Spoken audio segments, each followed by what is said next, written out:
So the first part of any project when working with plastic is to try and identify what kind of plastic you're working with. There's a lot of different kinds of plastic, and each one of them has different rules on what you can and cannot do with it. The kind of plastic on these kids' cars, it can be a little challenging to find something that'll actually stick to it. So what I've done on the bottom side is run a number of tests with different products, and I want to kind of go over the results of those with you, all right?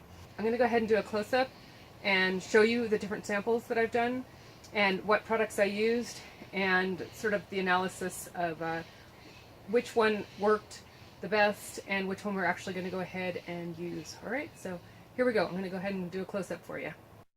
Okay, so this is the underside of the Corvette car, and I always do samples where you can't see them, so I figured underneath was a good place to do that.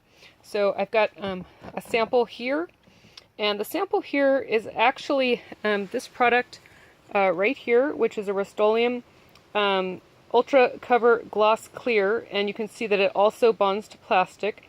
Just because it says that doesn't mean it's going to work, okay? When they say plastic, if you read the fine print, it definitely will say not all kinds.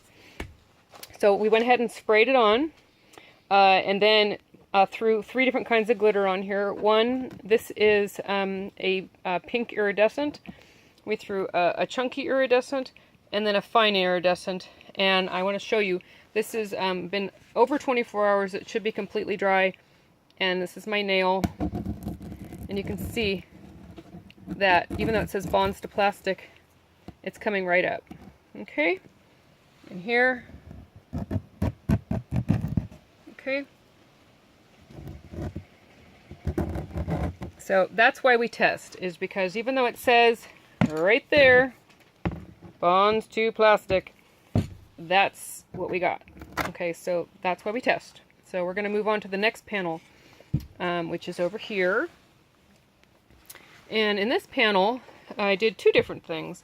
I used the Loctite Spray Adhesive Professional Performance, water and heat resistant, and you can see here that it will bond to polypropylene and PVC. So I went ahead and sprayed it onto here, and went ahead and put some iridescent glitter. You can maybe see that. Hang on.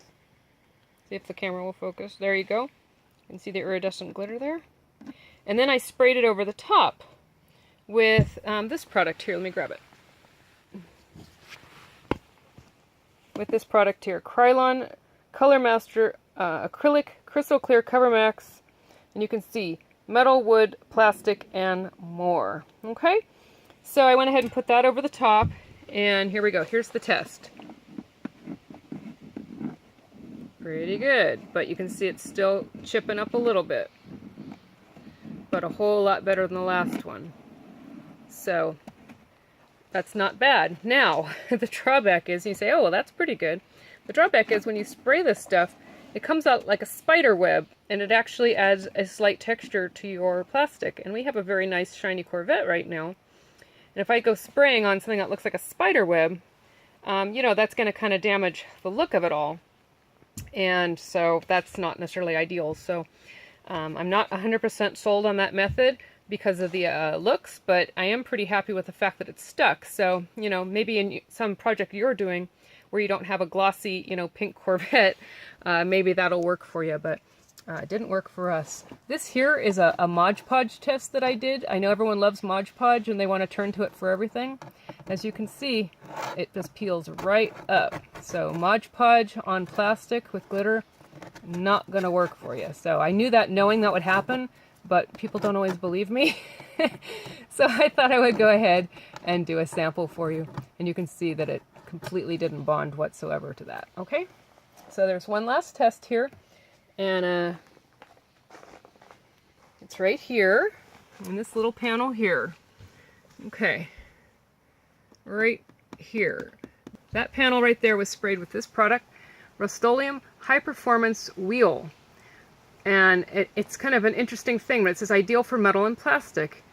And, you know, I just thought, you know, I'm going to give it a shot and see what happens. I went ahead and put it on here, and then I blew glitter on. And then I put another coat or 2 over the top. And you know, It's not really peeling off. I'm not going to say it's like totally 100% professional, but as you can see, it's not flaking. Just a little tiny bit of, you know, the excess, but overall, pretty good.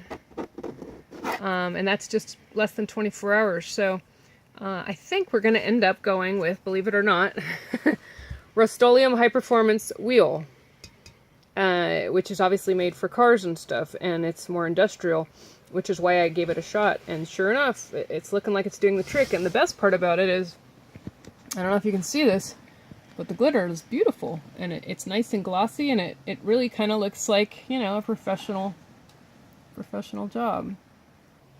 Okay, all right, so we went ahead and waited our 24 hours, and we're going to go with this product.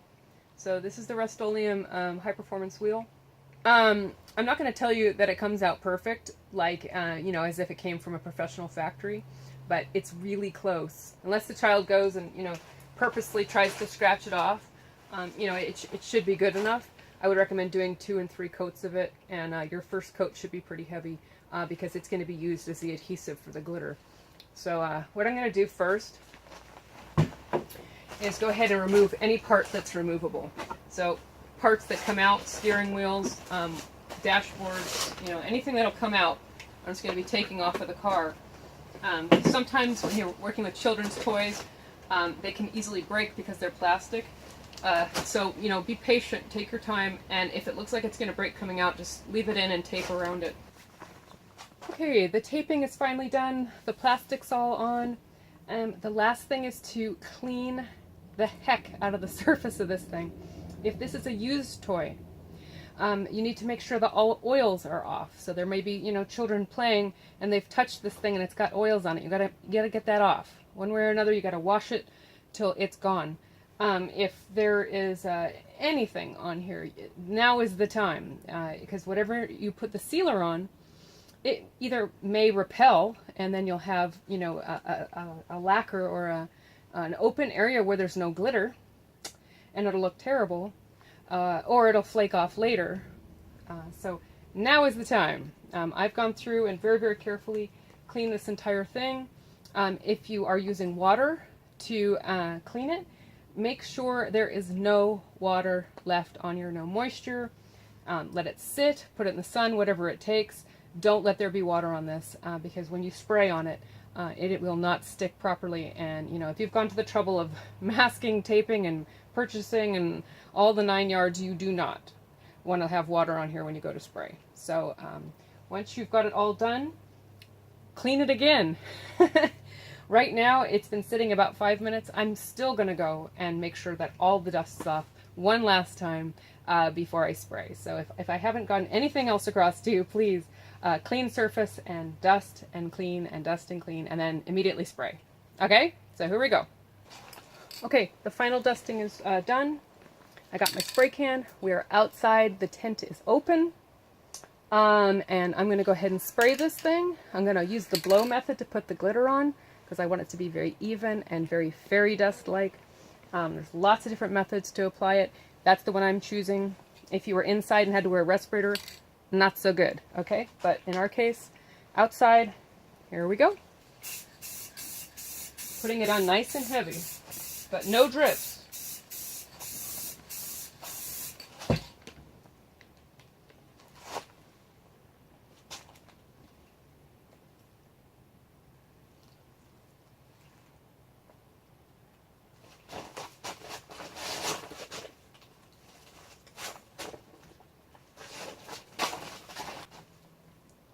The nice thing about this method is if you have spots you've missed, you can go back in with another coat, as long as it's within an hour, and do the whole process over again. So that's the nice thing about these kind of sprays.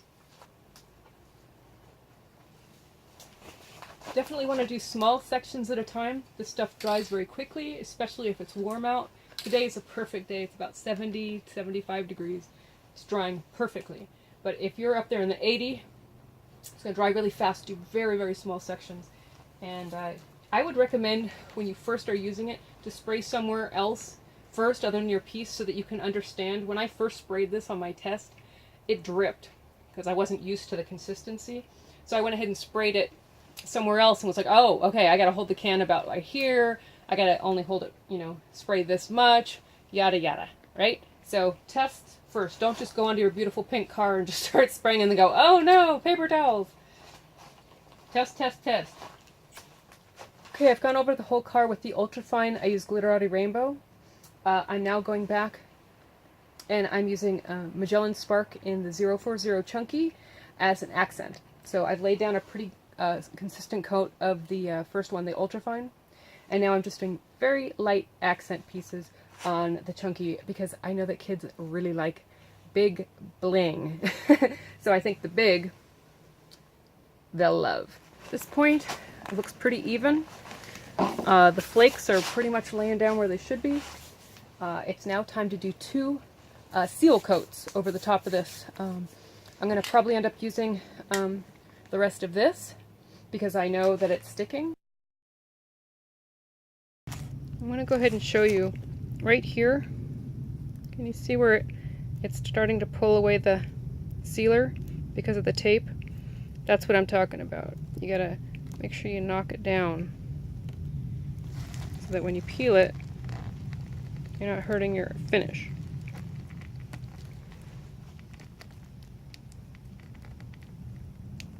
See that? I want to show you what you can do if that happens.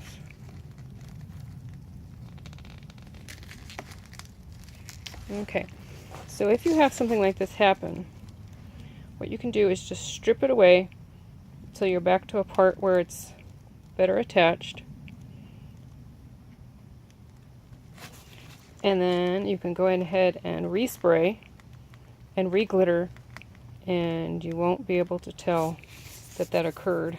You just spray again right in that area, really lightly, put a little glitter on it, and you're good to go.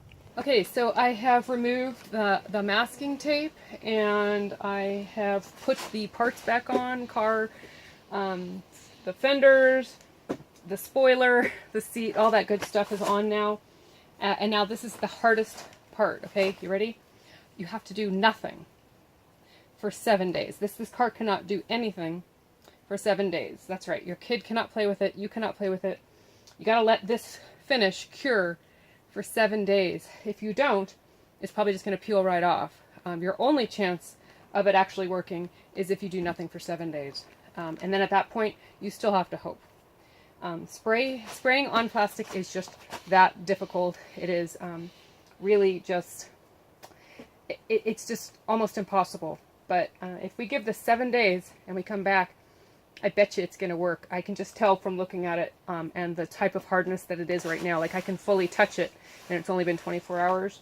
I can put my nail on it and it's not denting it. But I can also, what you saw when I had the tape and it peeled up a little bit, that's because it's still a very fresh finish. So give it 7 days and then cross fingers that it did hold and will hold.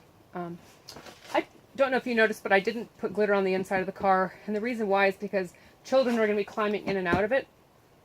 And I figure they're going to be running their hands and their toys all over the inside of this car. And glitter would tend to flake off and the finish might have a harder time withstanding the children playing with it. So that's why I kept the finish and the glitter on the outside.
I'm